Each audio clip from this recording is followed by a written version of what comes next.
আমরা মুক্তি পেতে পারবো।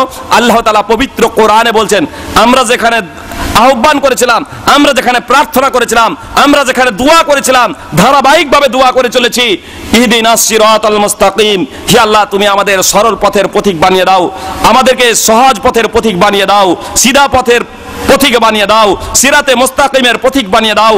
সেই সিরাতে মুস্তাকিম যে পথিকের উপরে চলার পরে তুমি তোমার যে বান্দাদের পুরস্কৃত করেছিলে, সেই পুরস্কৃত বান্দাদের পথে তুমি আমাদের চালাও।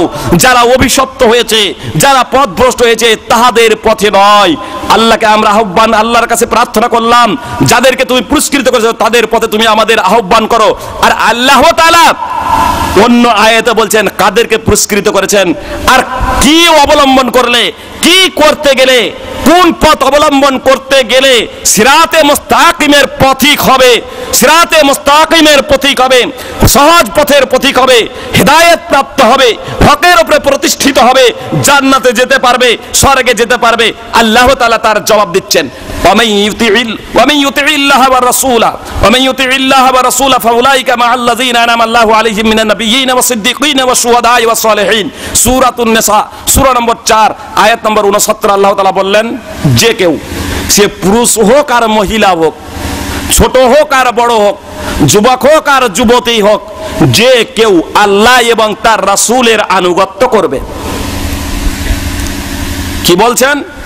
পুরুষ ও মহিলা, যুবক ও যুবতী, ছোট ও বড়, আলেম ও সাধারণ, মুফতি ও সাধারণ, রাজা ও প্রজা, যে কেউ আল্লাহ এবং তার রাসূলের আনুগত্য করবে, তারা তাহাদের সহিত থাকবে যাদেরকে আল্লাহ তাআলা পুরস্কৃত করেছেন, অর্থাৎ নবী, সিদ্দিক, শহীদ এবং সালেহ ব্যক্তিবর্গের সহিত এরা হাসরের ময়দানে উঠবে, জান্নাতে যাবে। চার প্রকার ব্যক্তিকে আল্লাহ তাআলা পুরস্কৃত করেছেন। সূরা নিসার 69 নম্বর আয়াতে বললেন, সেই চার প্রকার ব্যক্তি হচ্ছে নবী ও রাসূল, শহীদ, যারা জিহাদের ময়দানে যুদ্ধক্ষেত্রে ইসলামের পতাকাকে, কালেমা তাইয়্যিবাকে পৃথিবীর মাটিতে প্রতিষ্ঠিত করার জন্য মুহাম্মদ সাল্লাল্লাহু আলাইহি সাল্লামের প্রদর্শিত পথে চলেছিল। শুধু তরবারি ধরবেন আর কাউকে হত্যা করে দেবেন, এর জন্য ইসলাম আসেনি। মুহাম্মদ সাল্লাল্লাহু আলাইহি সাল্লামের প্রদর্শিত পথে নিরীহ মানুষকে হত্যা করার জন্য ইসলাম আসেনি। মানবতার ইসলাম যতটা মর্যাদা দিয়েছে, অন্য কোন ধর্মগ্রন্থ তো দূরের কথা, আজ পর্যন্ত পৃথিবীর কোন সংবিধানে পর্যন্ত লেখা নাই মান কতালা নাফসাম বিগাইরি নাফসিন আও ফাসাদিন ফিল আরদি ফাকান্নামা কাতালান নাস জামিয়া। সূরাতুল মাইদা সূরা নম্বর 5 আয়াত নম্বর 32 আল্লাহ তাআলা বলছেন, একজন নিরীহ মানুষকে হত্যা করার অর্থ হচ্ছে সমগ্র মানব জাতিকে হত্যা করা। একজন মুসলিম একজন নিরীহ মানুষকে, একজন কচি বাচ্চাকে, বৃদ্ধ বৃদ্ধাকে হত্যা করতে পারে? কখনো নয়। ভাই সকল, আমরা আল্লাহ এবং তার রাসূলের যদি আনুগত্য করি, তাহলে যাদের প্রতি আল্লাহ তাআলা পুরস্কার বিতরণ করেছেন, যাদেরকে পুরস্কৃত করবেন, তাদের সাথে আমাদের হাসর হবে, তাদের সাথে আমাদের জান্নাত হবে।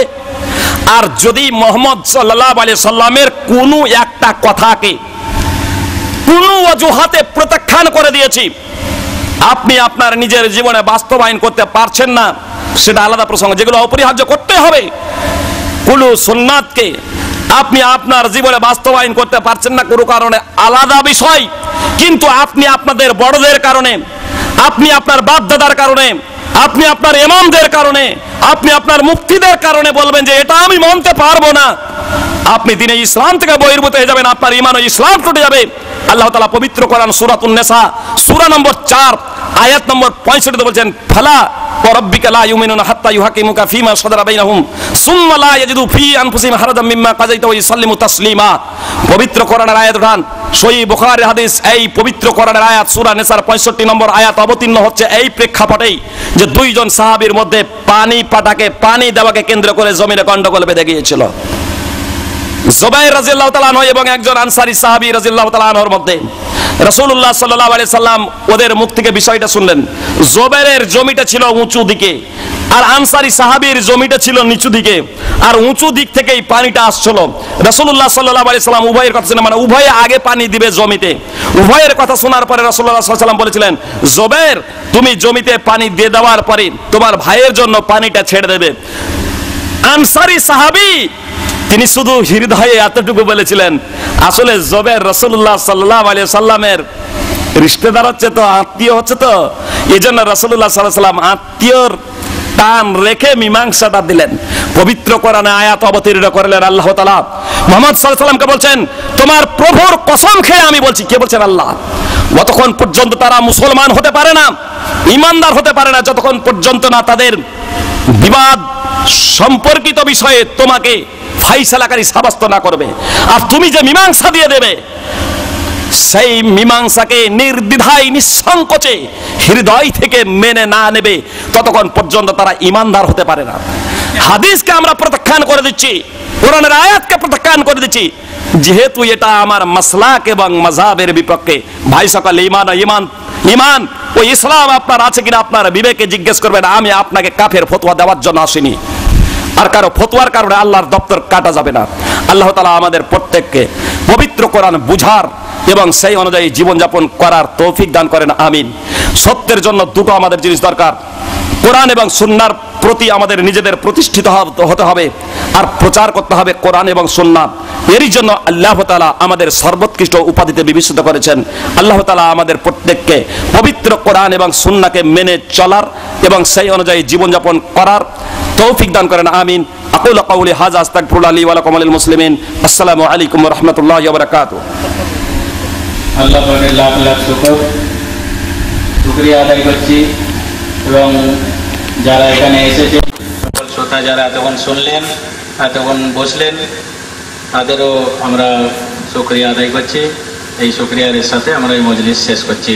আসসালামু আলাইকুম ওয়া রাহমাতুল্লাহি ওয়া বারাকাতুহু। সুবহানাল্লাহি ওয়া বিহামদিহি আশহাদু আল্লা ইলাহা ইল্লা আনতা আস্তাগফিরুকা ওয়া আতুবু ইলাইক।